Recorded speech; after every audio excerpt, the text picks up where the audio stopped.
Мынау 4-ші сынып әдебиеттік оқу хрестоматиясы дейді. Мектептің берген кітабы. Алматы баспа.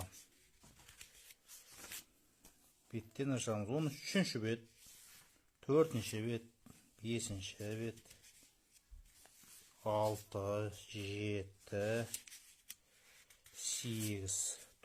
8, 9, 10, 11, 13, 14, 15.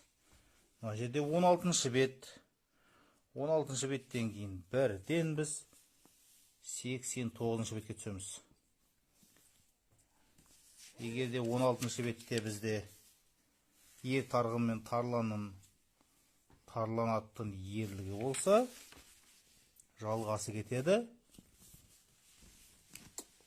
Ары қарай 89-шы бетке бірақ түсеміз. 16-шы бет, сосын 89-шы бет.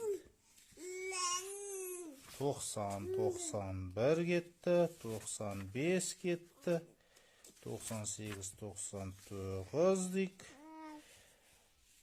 Сөйтіп ашып отырған кезімізде, мінеки көріп тұрғандарыңыздай,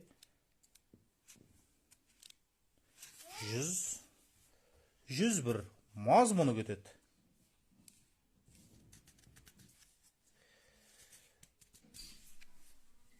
101, 102. Мына жерде сонымен әдебиеттік оқу литературный чтение бітті. Ары қарай қалай құрастырылған кітап, мынаны кім түсіндіріп береді? Кім басып жатыр мұндай кітапты? Сұмдық қой мына. 36, 33, 44, 45, 69.